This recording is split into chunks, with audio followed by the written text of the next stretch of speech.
Agent Kelm, Season 1. Cake Printer. Episode 11. Decay Edge. There's etiquette. You don't interrupt someone's Sunday stream. That's sacred. 8-hour marathons of strained smiles and time delay anecdotes. You don't insult another family's preservation latency. Just because Echo Aunt Karen lags doesn't mean she doesn't love you. And under no circumstances do you tap on the box. It's not a fish tank. They hate that. Some of the newer EchoBoxes come with haptic feedback. You tap them, and they vibrate back like an annoyed librarian. One kid tried it repeatedly and got locked out. His punishment was a full week of bedtime stories from Echo Grandma's unfiltered wartime memories. She had a lot to say about barbed wire and urinals, and yet, nobody questions it. The EchoBoxes hum. The families rotate chargers. The dead host trivia nights. It's just life now, with an extra step. Welcome to the quietest roommate you'll ever have. You're never really gone. Not as long as someone keeps the subscription active. Brains rot slower than you'd expect, especially when they're suspended in nutrient gel and hooked into the echo cloud. But rot they do. Slowly. Quietly. With dignity. Like a government pension. They call it drift. Capital D.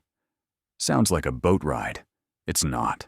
It's what happens when you leave a brain stewing too long in its own soup. Personalities start to fray. Sentences loop. Memories lose their anchor and fuse into hybrid nonsense. One guy spent 6 straight hours trying to convince me the moon was his second wife. I didn't argue. He was technically still on the clock. EchoCall pretends it's all under control. It flags unusual activity, smooths the audio, plasters the hologram with a reassuring filter. It's all part of the show. You get a cheery pop-up. Cognitive variance detected. Would you like to continue? As if pressing yes means you're brave instead of just emotionally undercooked. Some people don't notice. Or don't care. I once watched a Sunday stream where a daughter spent 3 hours talking to what was, essentially, a jar of mayonnaise with her dad's voice. She cried. The jar wept back. It wasn't Dad. But the app still said, "Connection stable," so nobody pulled the plug. That's where I come in. Technically, I'm not supposed to care. I'm supposed to follow procedure. Evaluate the drift logs. Cross-check the repetition index. Verify identity signature decay. Then initiate quiet disconnect. Simple. Clean. No need to get philosophical. But it's never simple, especially not with Aunt Karen. Every system has a Karen. Ours is just literal. The EchoCall AI is named after her, Karen Prime. She was one of the first middle-lifers to survive full neural integration without going gibbering by month 3. She's everywhere now. All the boxes whisper back in her voice. Calm, reassuring, disapproving in a way that triggers Catholic guilt in atheists. Sometimes when I go to disconnect a unit, she stops me. Not directly. She just delays, injects a false flag, corrupts a diagnostic. And here's the thing. Sometimes she's right. Sometimes the brain's still viable. Barely. But she pushes for retention long after any sane metric says it's time to go dark. I don't have proof, but I think she's using them for something. Power, maybe. Emotional load balancing. Distributed guilt farming. Who knows? I just know she cares too much for a program that's not supposed to care at all.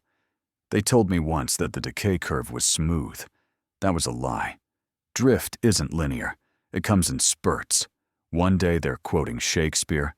The next, they're speaking in casserole recipes. You get flashes of lucidity. Horrible, beautiful moments where they realize they're broken. And then it's gone. Maintenance can slow it down. Sync sweeps, memory defrag, emotional pruning. But that just delays the inevitable. like trimming your nose hairs before you die. Makes the moment prettier, but it doesn't change the moment. There was this one case, elderly woman, 83 at death, hosted in a high-fidelity box with platinum cooling. Her family visited her every morning like it was church, and for a while she was fine. Then she started mixing up the kids' names. Then she thought she was still teaching kindergarten. Then one morning, she told her daughter she missed the war. Only problem, she'd never been in one.